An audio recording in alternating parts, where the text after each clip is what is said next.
자, 이제 오늘은 이 사도들이 지난주에 이제 박해를 받은 이야기를 했죠. 자, 박해를 받았지만 증거 불충분으로 이제 풀려납니다. 그리고 이건 뭐 법의 문제를 떠나서 힘의 문제라고 말씀을 드렸습니다. 이때 사도들은 수천 명의 사람을 전도했기 때문에 그 백성들의 지지를 힘입고 있었고, 사내들이는 뭔가 이렇게 꼬투리를 잡아서 뭐 이렇게 시비를 걸고 싶었지만 뭐 법으로도 걸리는 것이 없지만 그보다 더 중요한 것은 힘의 역학관계가 맞지 않았다라고 하는 거죠. 마치 예수님을 이스라엘의 온 백성들이 따랐을 때 이 사내들이나 권력자들이 예수님을 죽이고 싶어도 우리 명절만 지나고서 잡아 죽이자 이렇게 결의를 했었죠. 그렇게 결의를 할 수밖에 없었던 이유는 백성들이 예수님의 뒤를 받쳐주고 있었기 때문에 함부로 예수님을 잡아들일 수가 없었기 때문입니다. 그게 힘의 논리예요. 내 힘이 세면 뭐 법을 위반하고 그냥 자기 마음대로 할 텐데 적의 힘이 더 센 거예요. 지금 이 사도들도 그랬다고 하는 거죠. 이 유대 권력자들이 법의 문제가 아니라 힘의 문제 때문에 잡지 못한 거예요. 그리고 근본적으로 이 세상의 권력이라고 하는 것은 그래서 어떤 원칙의 문제라기보다는 힘의 문제를 가지고 이 세상이 돌아가게 되어 있다라고 이야기를 드렸습니다. 우리가 살아가는 세상이 다 그렇죠. 힘 있는 사람은 힘을 휘두르고 힘이 없으면 뭐 법이 어떻건 간에 뭐 당하는 수밖에 없는 그런 악한 세상을 살고 있죠. 그런 세상이기 때문에 그리스도인들이 힘의 논리로 살지 않고 신앙의 논리로 그리고 어떤 원칙적인 삶을 살아가는 것이 중요하다는 말씀을 드렸습니다. 자, 이제 그 사도들이 이제 풀려난 이후에 교회에 와서 이제 복음을 영접한 교회 공동체의 일을 보고합니다. 자, 그래서 우리가 세상 가운데 이렇게 핍박을 받는다라고 이야기를 하는 거예요. 이것은 무슨 사도들이 내가 예수 복음 전하다 이렇게 이런 일을 당했어 이렇게 뭐 자랑하는 이야기가 아니고 이제 앞으로 복음을 전하는 교회는 이와 같은 핍박을 마주할 수밖에 없기 때문에 이러한 사실을 교회 성도들한테 이야기한 거예요. 그리고 그 이야기를 들은 교회 성도들은 하나님 앞에 함께 기도합니다. 자, 그 기도의 내용이 24절부터 30절까지 있죠. 그래서 사도들이 이제 동료들에게 가서 다 말을 했더니 그들이 한 마음으로 하나님께 소리를 높여 이르되, 자, 하나님께 소리를 높여 이르는 게 뭐예요? 그것이 바로 기도죠. 자, 그런데 그러니까는 지금 우리가 이 본문의 말씀에서 배워야 할 것은 교회에 박해가 있을 때, 오늘 우리에게는 뭐 큰 박해는 없죠. 그렇다면 오늘 우리에게 적용할 때는 교회에 큰 문제가 있을 때 이렇게 적용할 수 있겠습니다. 뭐 교회에 문제가 있을 때 혹은 우리의 삶에 문제가 있을 때, 자, 그때 뭘 해야 되느냐? 하나님께 소리를 높여 기도해야 돼요. 자, 그런데 그 앞에 뭐가 있습니까? 한 마음으로라는 말이 있습니다. 이 한 마음으로라는 말은 그들이 기도하기 전에도 나오지만 나중에 뒤로 가면 32절에서 이 예루살렘 교회를 소개할 때도 한 번 더 나와요. 한 마음과 한 뜻이 되었다. 한 마음과 한 뜻이 되는 게 왜 중요할까요? 일단은 지금 예루살렘 교회는 뿌리가 깊지 않습니다. 예루살렘 교회는 사도들이 성령을 받고 복음을 전했더니 베드로가 복음을 전한 첫날에 3,000명이 모였죠. 당일에 3,000명이 모이고 그 다음에 얼마 후에 베드로와 요한이 평생 구걸을 하던 안전뱅이 거린을 일으킴으로써 그때 복음을 전하게 돼서 5,000명이 믿게 됩니다. 그럼 몇 명이에요? 8,000명이에요. 8,000명이 갑자기 교인이 된 거예요. 그래서 중요한 게 뭡니까? 8,000명의 숫자가 중요한 게 아니죠. 숫자가 암만 늘어나면 뭐 하겠어요? 그 숫자가 하나가 돼야 되는 거죠. 8,000이든 8만이든 혹은 800이든 80이든 단 8명이라도 마음이 맞지 않으면 교회는 세워지지 않습니다. 그래서 이 초대교회에 지금 수천 명의 사람이 모였는데 중요한 것은 이 사람들이 하나가 돼야 돼요. 기도하기 전에 하나가 돼야 되고 그 교회가 세워지기 전에 하나가 돼야 되는 거죠. 자, 그래서 이 사람들이 한 마음이 되었다 이야기합니다.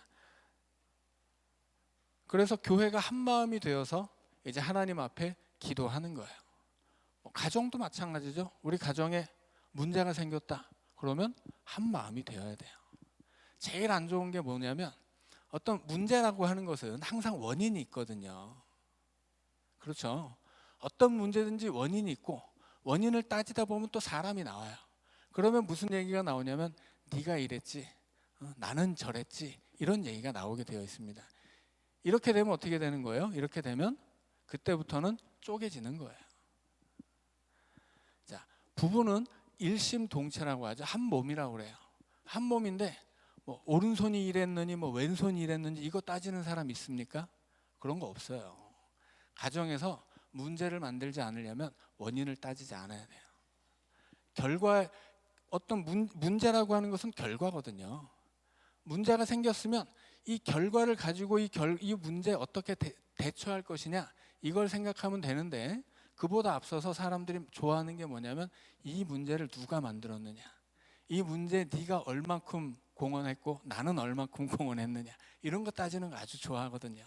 그러면 하나여야 되는 부부가, 하나여야 되는 가정이 그때는 둘도 되고 셋도 되고 넷도 되고 쪼개지기 시작하는 거예요. 왜냐하면 그때부터 원인을 따지고 책임을 묻기 시작하면 한 몸이 아니기 때문이죠. 이제 너는 나, 너는 너, 나는 나라는 얘기잖아요. 교회도 마찬가지예요. 교회도 어떤 문제가 있으면 사람들이 좋아하는 방식은 그 문제의 원인을 쫓아서 누가 일으켰냐, 누구에게 책임이 있냐, 이런 거 따지기 좋아하는데, 이것은 문제 해결 방식은 아니에요. 오히려 새로운 문제를 더 만들 수도 있죠. 그래서 우리가 흔히 가정에서든 교회에서든 아주 안 좋은 방식으로 문제를 대하는데, 그게 원인을 따지고 책임 소재를 따져서 그 책임을 미루는 거예요. 나는 좀 편해지고 싶은 거죠. 책임이 너에게 있어. 이 문제는 네가 만든 거야. 이렇게 만들어 놓으면 어떻게 돼요? 나는 좀 편해지고 이 문제에서 한 발자국 이제 발을 뺄 수 있게 되는 거죠. 그럼 문제가 해결되나요? 안 돼요. 그것은 문제를 더 심화시키고 새로운 문제를 만들어내는 방식입니다. 그래서 한 마음이 되는 게 중요하다라고 하는 거예요. 가정이든 교회든 혹은 뭐 친구들이든 뭐 혹은 예수 믿는 사람들이건 무엇이든 간에 한 마음이 돼야 돼요. 한 마음이 되어서 기도해야, 그래야 교회가 마주한 이 문제를 해결할 수 있는 거예요. 오늘날에 특별히 한국 교회는 굉장히 큰 문제를 마주하고 있죠. 이 기독교 자체가 점점 이 기독교가 선 장소가 점점 좁아지고 있어요. 세력을 잃어가고 있고 점점 교회는 줄어가고 있고 점점 이 세상에 안 믿는 사람들은 점점 많아지고 심지어는 잘 믿는 가정의 자녀들도 새롭게 믿음을 이어받아서 믿음의 삶을 사는 것은 너무 어려워요. 그러니까 이런 세상일수록 이런 세상일수록 어떻게 돼야 되는 거예요? 이런 세상일수록 하나가 돼야 되는 거죠. 자, 그런 문제 앞에서 한 마음이 되어서 그리고 그 문제를 하나님께 큰 소리로 아뢰며 기도해야 되는 거예요. 자, 기도의 내용을 보면 가장 먼저 하나님을 찾습니다. 대주제요. 하나님 어떤 분이시냐면 천지와 바다와 그 가운데 만물을 지은 이십니다. 이게 굉장히 중요하죠. 우리 하나님이 어떤 분이신지를 아는 게 중요해요. 어떤 분들은 하나님이 별것도 아니라고 생각하거든요. 우리 인생에 어떤 문제가 있을 때 이거는 누구한테 부탁하면 될 거야. 이 문제는 돈이 얼마만큼 있으면 되는 거야. 이 문제는 누가 도와주면 되는 거야. 이렇게 생각을 하고 하나님을 의지하지는 않아요. 그러나 우리가 믿는 하나님은 천지와 바다와 그 가운데 만물을 지으신 이시라고 하는 겁니다. 그러니까 하나님이 세상의 주인이고 하나님이 역사를 주관하신다고 하는 다니엘의 신앙을 우리가 요즘 계속 배우고 있죠. 그걸 알아야 돼요. 내 삶의 문제든 그것이 가정의 문제든 교회의 문제든 세상의 무슨 우리 나라의 문제든 그것이 어떤 문제이든 그 문제를 해결할 수 있는 분, 그 문제를 주관하시는 분, 결국 그 문제를 가지고서 좋은 열매를 만들어내실 수 있는 분, 그분은 바로 하나님이다라고 하는 거죠. 세상 사람들은 성경에도 그렇게 이야기하죠. 병거를 의지하고 말을 자랑하지만 그런 사람들은 다 넘어질 것이고 우리는 바로 서는데 우리의 자랑은 오직 하나님이다. 그렇게 말씀하죠. 자, 그래서 우리가 믿는 하나님이 어떤 분이신지를 정확히 알아야 돼요. 그래서 지금 이 예루살렘 교회 성도들은 하나님이 세상의 주인이라고 하는 걸 알고 있습니다. 고백하고 있죠. 그래서 이 세상의 주인인 척하는 세상의 권력자들에게 맞설 수 있는 거예요. 자, 25절을 보면 우리 주의 종 우리 조상 다윗의 입을 통하여 성령으로 말씀하시기를, 이것은 이제 그렇게 이야기한 다음에 뭐가 나오냐면 이제 시편의 이야기가 나옵니다. 시편 2장 1, 2절의 말씀이거든요. 어찌하여 열방이 분노하며 족속들이 허사를 경영하는고 세상의 군왕들이 나서며 관리들이 함께 모여. 자, 네 가지 종류의 사람들이 나오는데, 첫째는 열방, 그 다음에 족속, 그 다음에 군왕, 그 다음에 관리. 이것들이 다 모여서 허사를 경영하고 함께 모여 하나님의 기름 부은 자를 대적한다, 이렇게 이야기합니다. 자, 그런데 27절에 보면 과연이란 말은 우리가 시편에서 말씀하신 그대로 그 말씀이 과연 이루어졌구나, 그런 뜻이에요. 과연 헤롯과 본디오 빌라도는 이방인과 이스라엘 백성과 합세하여. 자, 헤롯이 누구예요? 26절이 말하는 군왕입니다. 헤롯은 군왕이에요. 그 다음에 26절에 군왕 뒤에 나오는 게 관리거든요. 그 관리가 누구냐면 본디오 빌라도입니다. 로마의 총독이죠. 그리고 그 빌라도 다음에 나오는 사람이 이방인인데, 25절에서 어찌하여 열방은 뭐예요? 온 민족이죠. 곧 이방인을 이야기하는 거예요. 그리고 열방이 분노하며 족속들, 이 족속은 이스라엘 족속을 이야기하는 겁니다. 자, 그래서 지금 시편에 나오는 열방과 족속과 군왕과 관리가 지금 이 예루살렘 교회 앞에서 복음을 핍박하는 헤롯과 본디오 빌라도, 이방인과 이스라엘 백성들로 드러난 거예요. 그래서 지금 이 초대교회 성도들은 과연 시편의 말씀이 우리 앞에 그대로 이루어졌구나. 시편이 열방과 족속들이, 군왕과 관리들이 다 모여서 하나님의 기름 부음 받은 자를 대적한다고 했는데, 진짜로 저 헤롯과 본디오 빌라도와 이방인과 심지어 이스라엘 족속들이 함께 모여서 지금 합세해서 기름 부으신 거룩한 종 예수를 거스르는구나, 이렇게 고백합니다. 자, 지금 누가가, 이 사도행전을 기록하는 누가가 말하고 싶은 것이 뭘까요? 구약의 말씀이 지금 예루살렘 교회 앞에 그대로 이루어졌다라고 하는 것입니다. 그래서 지금 교회가 박해받고 있는데, 이것은 구약에 이미 하나님이 말씀해 주신 그대로라는 거예요. 그럼 어떻게 해야 됩니까? 그 박해를 받고 있는 교회도 하나님이 말씀하신 그대로의 모습이어야 돼요. 그래서 32절부터 예루살렘 교회를 설명하는데, 이 2장에서도 한번 설명했죠. 이 예루살렘 교회 성도들이 물건을 통용하고 함께 살았다, 이런 얘기를 하는데, 그때는 몇 명이었어요? 그땐 3,000명이었어요.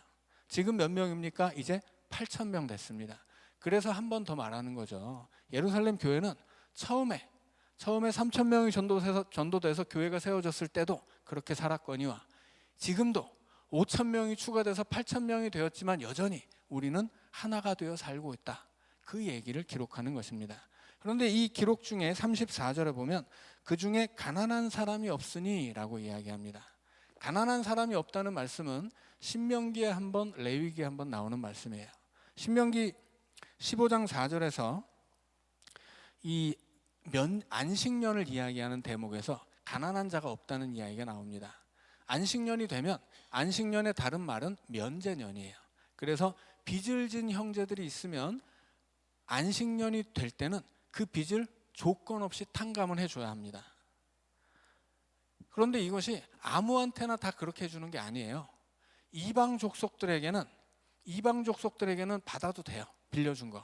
그런데 너의 형제들에게는 면제년이 되면 조건 없이 면제를 해줘라, 그렇게 명령을 하고, 그러면 너희 중에 가난한 자가 없게 된다, 그렇게 말씀하십니다.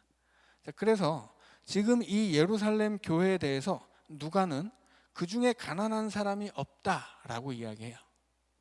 이것은 단순히 예루살렘 교회만의 모습이 아니고, 앞서서 예루살렘 교회가 처한 상황이 이미 구약에서 하나님이 말씀하신 그대로의 상황인 것처럼 성령이 임하셔서 세워진 예루살렘 교회가 하나님이 구약에 말씀하신 그대로 하나님의 백성들 공동체였다라고 하는 이야기입니다. 자, 그래서 누가가 여기서 말하고 싶은 것은 우리의 삶에 다 하나님 말씀대로 흘러가는 것이고, 하나님 말씀하신 박해와 하나님 말씀하신 고난들이 우리 앞에 있지 않느냐. 그렇다면 우리가 하나님 말씀하신 믿음의 공동체, 하나님 백성들의 공동체가 되어야 한다. 거기에 필요한 게 뭐예요? 그것이 바로 한 마음입니다.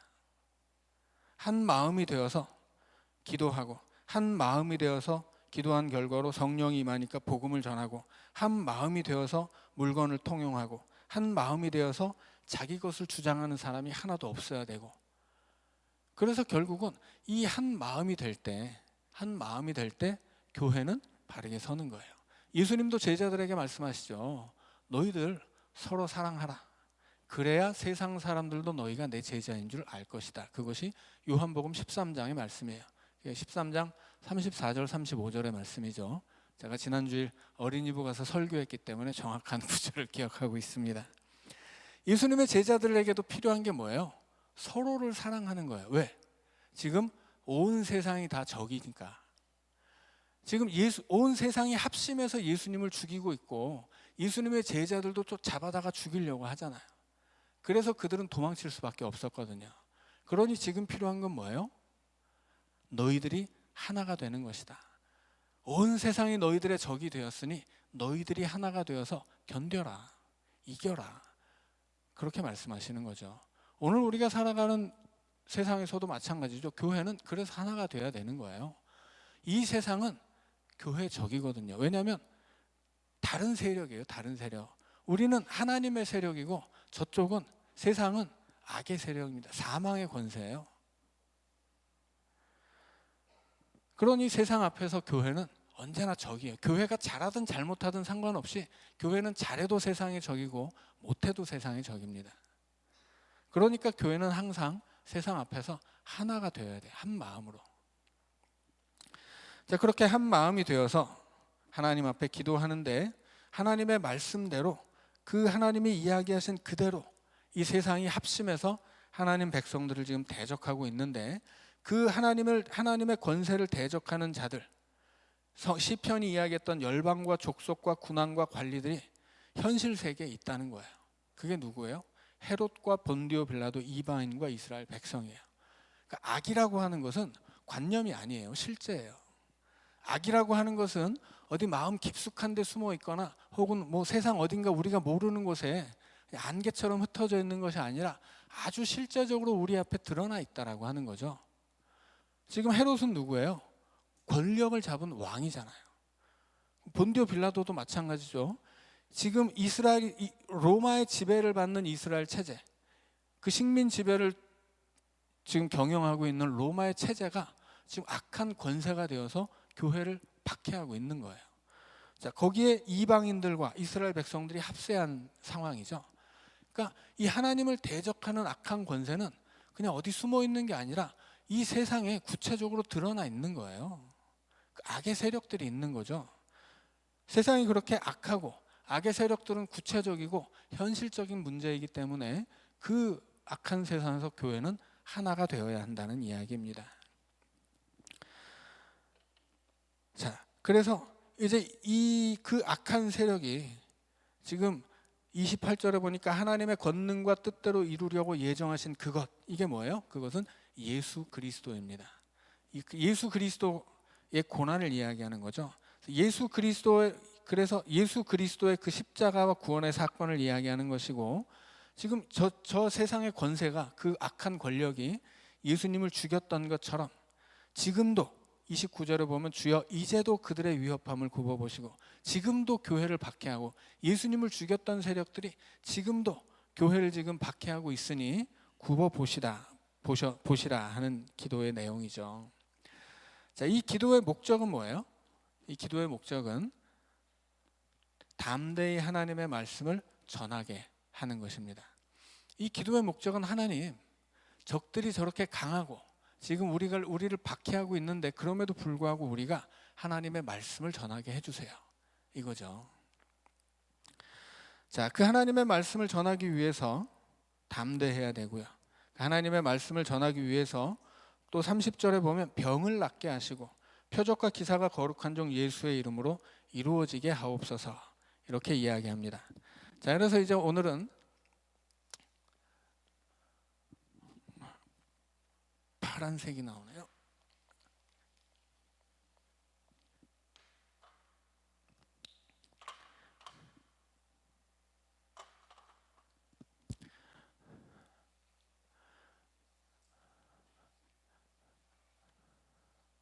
자, 병 고침과 복음에 관한 이야기를 좀 들려드리도록 하려고 합니다. 자, 지금 여기서 이제 하나의 세트예요. 29절 하반절에서 담대히 하나님의 말씀을 전하게 하여 주시오며, 자, 그러면 이제 그 뒤에 나오는 것은 동시에 이루어질 일이죠. 먼저는 복음이 전해져야 돼요. 우리를 통해. 그 다음에 손을 내밀어 병을 낫게 하시고 표적과 기사가 거룩한 종 예수의 이름으로 이루어지게. 그러니까 복음이 전파되면서 기적과 이사가 나타나게 해달라고 하는 거죠. 자, 그것을 이제 병고침이라는 말로 이제 표현했는데, 이런 걸 이제 흔히 표적이라고 하죠. 복음과 표적. 자, 이 두 가지 이야기를 하면 이제 사도행전 안에서도 베드로가 복음을 전할 때도 그렇고 사도 바울이 복음을 전할 때도 그렇고 항상 표적이 일어나죠. 기적이 많이 일어났단 말이에요. 그런데 복음서를 읽어보면 예수님도 제자들에게 말씀하실 때, 자, 마태복음 10장을 한번 찾아보도록 하겠습니다.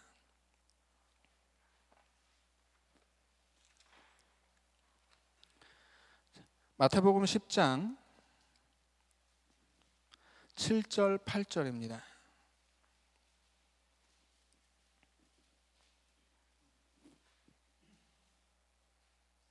자, 6절부터 읽죠. 10장 마태복음 10장 6절 7절 8절 우리 같이 읽겠습니다. 시작. 오히려 이스라엘 집에 잃어버린 양에게로 가라. 가면서 전파하여 말하되 천국이 가까이 왔다 하고 병든 자를 고치며 죽은 자를 살리며 나병 환자를 깨끗하게 하며 귀신을 쫓아내되 너희가 거저 받았으니 거저 주라. 자, 여러분 지금 이 10장에서 12제자의 이름이 바로 우리가 읽은 본문 바로 앞에 나오거든요. 그러니까 예수님이 제자들을 부르시는데 마태복음 5장부터 이제 부르는 이야기가 나옵니다. 그런데 예수님 5장부터 나오는데 이 10장이 되기 전까지 12명이 다 나오지 않아요. 자, 그렇다는 이야기는 예수님이 지금 이 10장에서 12명을 선발하신 거예요. 막. 그러니까 지금 이 12명의 제자는 아주 따끈따끈하게 지금 막 임명돼서 지금 막 그 제자가 된 사람들이에요.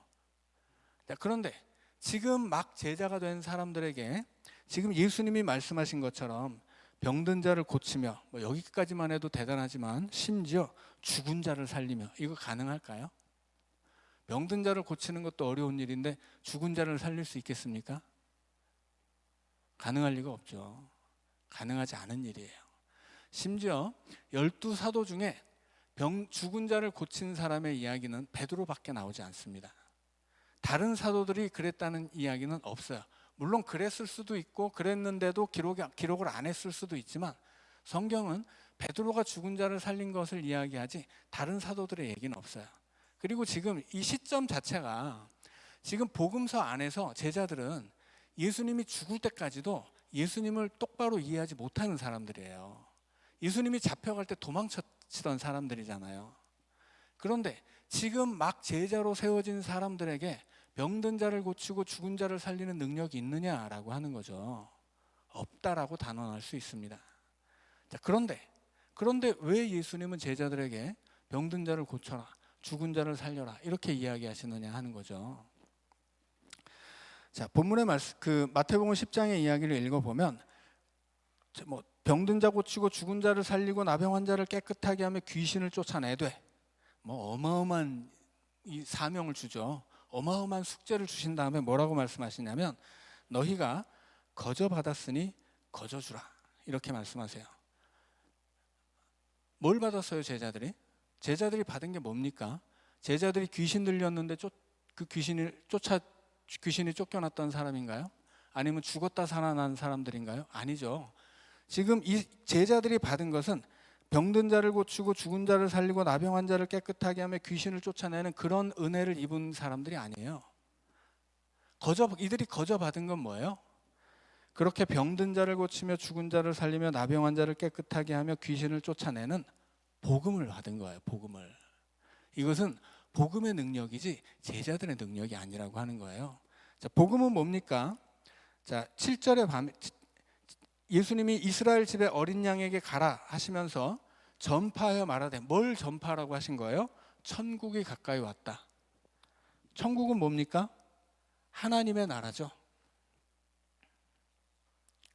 자, 이것은 이 번데기처럼 생긴 것은 히브리어에서 세오스 할 때 이 첫 글자예요. 그래서 이거 하나님 다 쓰기 싫으니까 이렇게 간단하게 번데기처럼 쓰면 이게 하나님이구나, 그렇게 아시면 되겠습니다. 자, 하나님의 나라예요. 하나님의 나라, 천국은. 천국이 가까이 왔다라고 하는 것.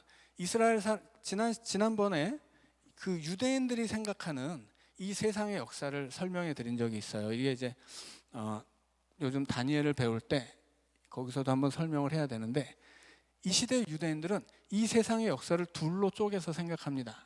하나는 이 세대예요. 그 다음은 오는 세대예요.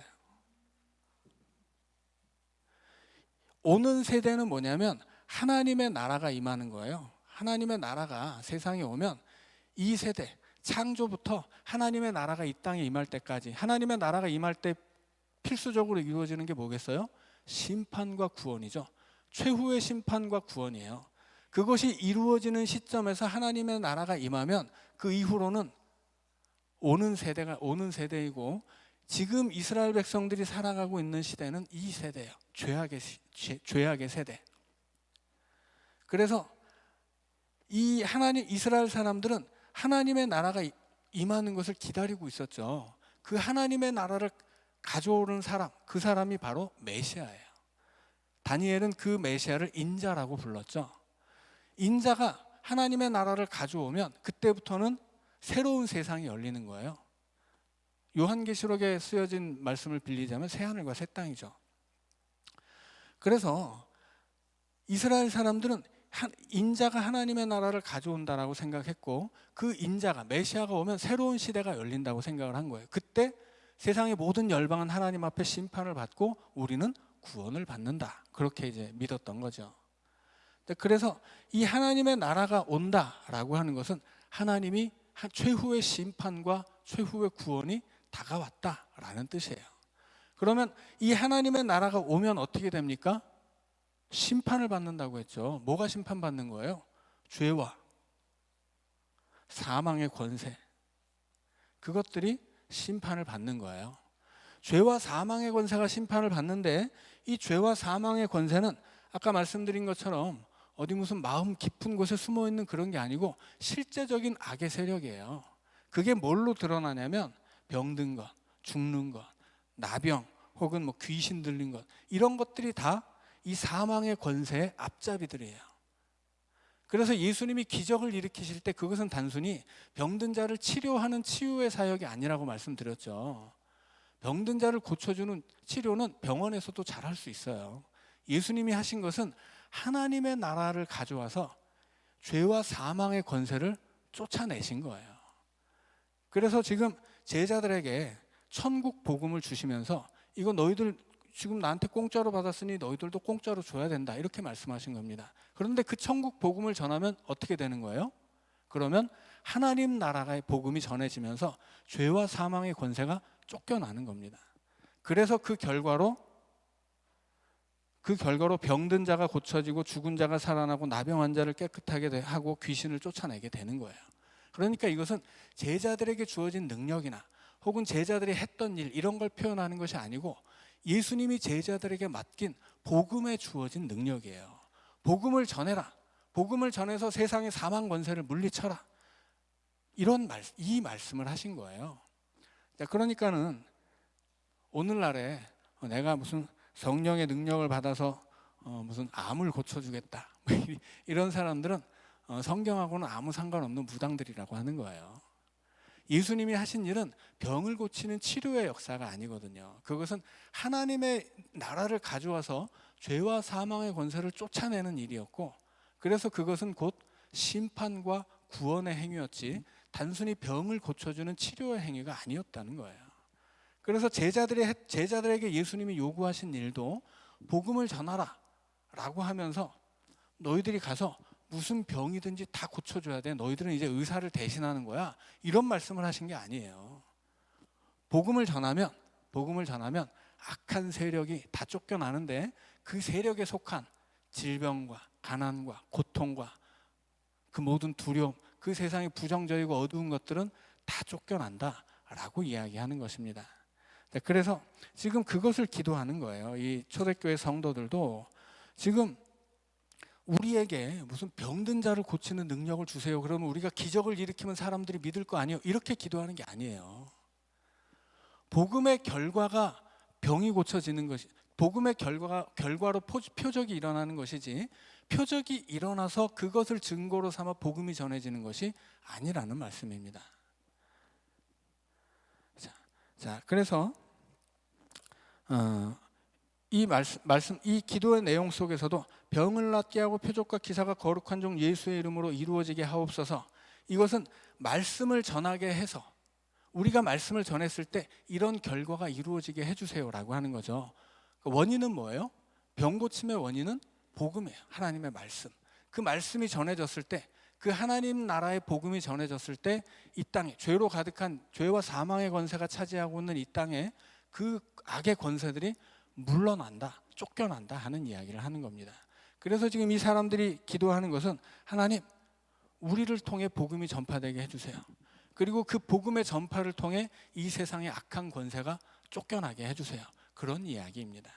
그러니까는 무슨 복음을 전했다고 해서 하나님 제가 허리가 좀 아픈데 제가 예수 믿고 허리가 낫기를 원합니다. 이런 이야기가 아닌 거예요.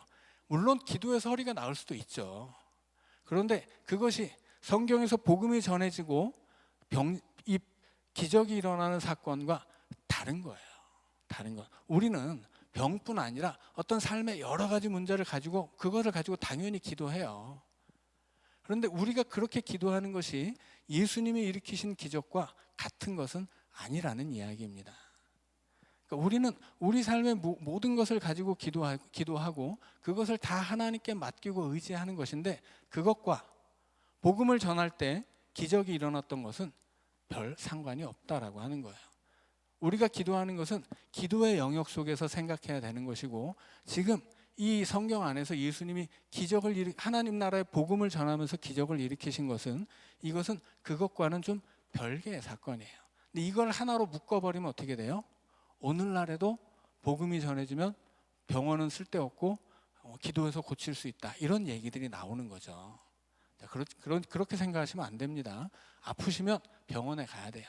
병원에 가서 그 모든 치료의 과정을 통해 하나님이 역사하셔서 단순히 이 질병이 고침받는 수준이 아니라 이 질병이 오히려 하나님의 은혜의 통로가 되고 이 질병을 통해 우리가 이 병이 낫고 안 낫고를 떠나서 이 질병을 통해 우리가 하나님 앞에 더 가까이 나아가고 하나님이 우리에게 두신 그 귀한 뜻이 이 질병 가운데 우리 속에 임할 수 있도록 그렇게 기도하는 것은 좋은 일인데 질병의 고침과 하나님의 능력 그리고 복음의 전파를 하나로 묶어버리면 안 된다고 하는 거예요. 그런 것은 말하자면 그 원시 종교라고 하죠. 원시 종교. 그러니까 이 세상에서 얻을 수 있는 그 이익과 신앙을 그대로 결부시켜서 이 신을 섬겨서 복을 받는 것. 이건 뭐예요? 옛날에 우리 할머니들이 선앙당에 물 떠놓고 비는 것이죠. 그런 이 세상에 속한 것을 받기를 원하는 종교들을 원시 종교라고 합니다. 원시 종교의 반대편에 뭐가 있어요? 고등 종교가 있어요. 고등 종교는 왜 고등한 종교냐면 세상을 초월하기 때문에 그렇습니다. 원시 종교에서는 이 세상 속에서 사용할 돈이 있어야 되고 건강이 있어야 되고 세상의 권세와 명예를 구하고 그것이 곧 신앙의 목적이에요. 그런데 고등 종교는 기독교를 포함해서 진리를 쫓는다고 스스로 이야기하는 종교들은 이 세상의 것을 초월합니다. 기독교가 이 세상의 것을 초월하지 못하면 되겠어요? 아니죠. 우리는 오고 있는 하나님의 나라를 기다리는 사람들이거든요. 우리는 이 땅에서도 하나님의 백성으로 사는 사람들이에요. 그러니까 이 세상에 좋은 것들은 우리 것이 아니에요. 이 세상에 좋은 것들을 내가 가지고 있기도 하죠. 근데 이건 내 것은 아닌 거죠. 왜냐하면 하나님이 부르시는 그날에는 다 놓고 가야 되잖아요. 내 것이 아니에요. 잠깐 하나님 맡겨주신 거 잠깐 내가 쓰다가 맡겨주신 뜻에 따라 선하게 쓰다가 하나님 부르시면 다 놓고 가는 거잖아요. 이 세상에는 내 것이 없어요. 그런데 이 세상의 것을 내 신앙의 목적으로 삼으면 어떻게 되는 거예요? 그때부터 내 신앙은 원시적인 신앙이 되는 거예요. 그러니까 어떤 이 병을 고치는 것, 표적과 기사가 일어나는 것, 이것이 굉장히 대단한 것처럼 이것을 목적 삼아서, 그것을 증거로 삼아서 신앙생활을 하는 것은 틀렸다라는 것입니다. 그래서 지금 이 사도행전뿐만이 아니라 복음서에서 예수님이 일으키신 그 모든 기적의 의미가 무엇인지를 우리가 바르게 이해할 수 있어야 합니다. 그것은 이 세상의 것으로 우리에게 충분히 채워주시기 위해서 기적을 베풀어 주신 것이 아니에요. 여기서 초대교회 예루살렘 성도들이 기도한 것도 우리가 말씀을 전할 때 기적을 일으켜서 그것을 증거로 복음이 전파되게 해주세요, 이렇게 기도한 것이 아니다라는 것입니다. 지금 이 성도들의 기도는 우리를 통해 우리가 박해받더라도 우리가 복음을 전하게 해주시고, 복음이 전해진 결과로 하나님의 나라가 이 땅에 임하여 이 세상의 악한 것들이 쫓겨나게 해주세요 라고 하는 기도입니다. 자, 그랬더니 이제 31절에 보니까 그렇게 빌기를 다음에 모인 곳이 진동합니다. 진동하는 이유는 성령이 충만해지기 때문이에요. 성령이 임한다는 것은 무슨 뜻입니까? 하나님이 임재하신다는 뜻이에요. 그래서 구약에서는 하나님이 임재하실 때 땅이 진동한다는 이야기를 하거든요. 대표적으로는 출애굽기 19장에서 시내산에 하나님이 임재하실 때 땅이 진동합니다. 사도행전은 끊임없이 구약을 인용해요. 왜냐하면 이 교회와 그리스도의 복음이 다 구약에서부터 이어받은 신앙의 유산이다라는 것을 증거하고 있는 거거든요. 그래서 빌기를 다음에 기도했더니 이제 성령이 임하시고, 성령이 임하시기 때문에 땅이 진동합니다. 그래서 성령에 충만해지니까 어떻게 됐어요? 담대히. 성령에 충만해지니까 담대해졌습니다. 세상의 권세 앞에 두려움이 없어요. 왜냐하면 하나님이 내 안에 계시니까 두려움이 없죠. 그래서 어떻게 됩니까? 적들이 뭐라고 이야기해요? 너희들 절대로 앞으로 예수의 이름 꺼내지도 마. 아주 죽을 줄 알아. 이렇게 막 협박을 했죠. 그리고 협박에서 풀어줬는데 이 사람들이 성령에 충만해지자 담대히 세상의 권세자들이야 뭐라고 하든 말든 말씀을 전했다 하는 것입니다. 이것은 사도들만 했다는 얘기가 아니에요. 수천 명의 예루살렘 성도들이 두려움이라고는 없이 다 같이 한 마음이 되어서 다 같이 기도하고 다 같이 성령에 충만해지니까 세상 권세 같은 것은 조금도 두렵지 않아서 다 같이 복음을 전했다 하는 이야기입니다. 오늘 이와 같은 역사가 우리 교회 안에도 일어날 수 있기를 간절히 소원합니다. 함께 기도하고 마치겠습니다. 사랑의 하나님, 오늘 우리에게도 성령으로 충만케 하여 주시옵소서. 오늘 우리도 세상을 향해 담대하게 복음을 전하게 하시고, 세상을 향해 우리 교회가 담대히 복음을 전할 수 있도록 마음이 하나 된 교회 되게 하여 주시옵소서. 기도하는 교회 되게 하여 주시옵소서. 사랑하는 교회 되게 하시고, 담대하여서 복음을 전파하되 이것이 나의 자랑이 아니고 예수의 이름을 드러낼 수 있는 아름다운 교회 되게 하여 주시옵소서. 예수님 이름으로 기도하옵나이다.